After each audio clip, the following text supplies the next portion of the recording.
Somebody's got to do it to give the British people an alternative.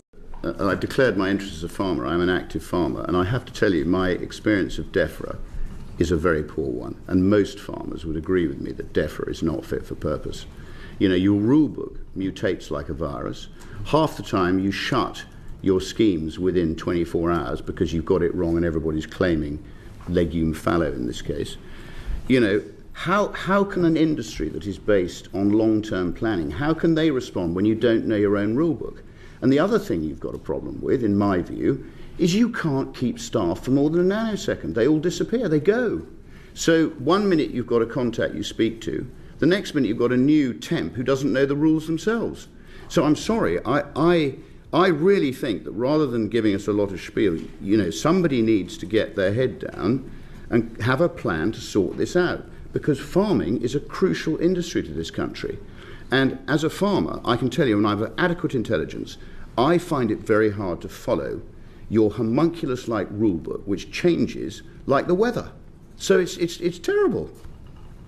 Perhaps I could pick up a few of those points in turn, and just for your reassurance, we have got our head down and we are trying to sort this out, but I recognise some of the challenges that you are raising, and specifically on, I think you're referring to the closure of the SFI. You're giving me lots of aspiration. Order. We must let the permanent... You've had your question. So on the very specific point about closing the funding window, I think that's a reference to the closure of SFI last year. You're quite right, there are lessons for us to learn. Ministers have been very clear that that was a breach of trust. We lost a lot of trust with farmers when that happened, and they've been equally clear they're going to take their time to make sure that we set up the SFI windows for this year, the first of which will open in June, in a way that gives much more clarity and certainty and transparency over the money, so that we are never in the situation where we have to close a window unexpectedly. And that's a fair criticism and one where we're changing our systems. On the overall complexity of regulations that farmers face, I think, again, that is true. It is something that Baroness Batters talks about in her review of farming profitability, and therefore it is one of the reasons why we have this process I was describing of continually reviewing and assessing where we can simplify regulations. Actually, the Department of Business and Trade is just starting a review on, particularly on farmers, around the clarity of guidance, the amount of data that is collected, and any regulatory barriers to farmers being able to take up new agri-tech. So that's a good example, I think, of a particular piece of regulatory review. The final point that you raised about the risk of regulations changing lots, I think, is a really important one too, and something you have to hold in the balance as a department alongside the appetite for getting on with the regulatory change. Just to take a sort of an example that crossed my desk last week, looking at the responses to a consultation we've recently been running on environmental industrial permitting, where there were various proposals for how we might improve and streamline that system. Some of the responses from business, understandably, were, yeah, that might make it better, but do you know what? We'd rather you just didn't change it, because there is a cost to us from changing it. So, like, in the same way we have to hold lots of other things in balance, one of the things we have to hold in balance is the degree to which you provide stability and certainty for people who are regulated, and also the opportunity, when they do arise, to improve and simplify regulations. Makes sense.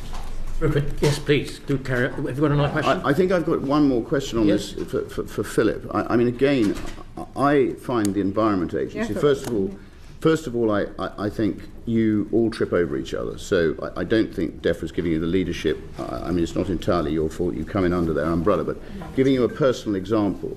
So I've had two problems on I have part of the River Colne flows through my farm. So we have, for a start, Thames Water, whose storm drains, when we get a storm, you get raw sewage flowing into the Colne.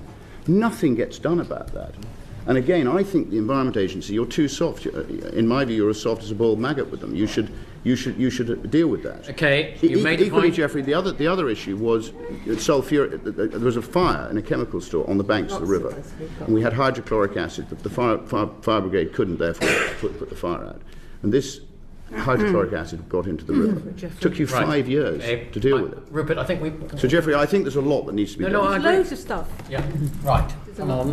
Which one? Philip, do you wish to answer that? Okay. Where would you like me to start? Hydrochloric acid, storm spills, IT, water. What would be best? Start with Thames Water.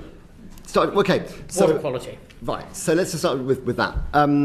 First of all, we have to follow the law as it is, not how we would like it to be. And I just want to remind the committee that in many cases, a sewage spill during a period of extremely high rain is lawful. I recognise that is not a popular position, but that is the law. And quite often, people say, why have you not prosecuted this company? And the answer is, a storm overflow that takes place during a wet day can be lawful. I don't want to make that point. That may be the case in that area. And secondly, I want to make a point about criminal prosecutions, if I may, because we do them. We are a very strange regulator that we lack the civil prosecution powers that our colleagues in Ofwat happen. That's a key finding, actually, of the Cunliffe Review, that you need to actually level up the civil penalties. It's faster and cheaper. We are seeing cases now with water companies we are taking, and the court listing can be 3 years away before we get to court. So there is a genuine issue there about whether a criminal prosecution structure is going to be an effective deterrent against this offending in the water sector. And the answer to that, of course, is to bring in more civil penalties. They were proposed in the Water Special Measures Act. There is, in fact, a thing called a variable monetary penalty, which DEFRA will need to move the second legislation. We're waiting for that to happen later this year. And we may, under the Cunliffe proposal, see the new regulator, the super regulator, have the ability to levy more civil penalties on water companies that we cannot currently do in the Environment Agency. So there's clearly a justice and enforcement gap there. No one is denying that. But I think it's a bit harsh to attack my frontline staff who are doing their best to try and bring those cases to court. It's very, very challenging. All that said, we do prosecutions against water companies. We've done quite a few of them. I think 39 in the last 3 years, so not doing too badly. Hydrochloric acid, were you talking about the criminal prosecution of that case? That took 5 years, yeah. 5 years right now is quite good going, I'm afraid to say. In 2006.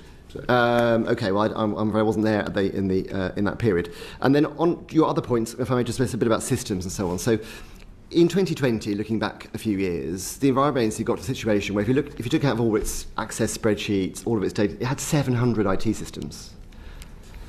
And since then, we have made very, very good progress on turning around that legacy. We've closed down 350 of those systems and modernised and moved them onto secure cloud with great help from our colleagues in DEFRA, Digital and Technology. We had a situation in which it was impossible for members of Parliament to find out what was happening in their constituency on water quality. There was no web explorer, the data wasn't available. You could only access the report through an FOI. Now, we publish all of our reports. There is a Water Explorer, go and have a look at it. All our data will be on there. Now we have to repeat that trick for waste and for the other sectors. I appreciate that, but we are making quite good progress. In 2023, we were set targets by DEFRA. I personally believe in targets. I think public bodies need targets. Only 23% of them were met. Last year, 63% were met. This year, we're aiming for 75%. Now, you may say these targets are misleading, they're not the right targets. Okay, open to that, that's a conversation to be had.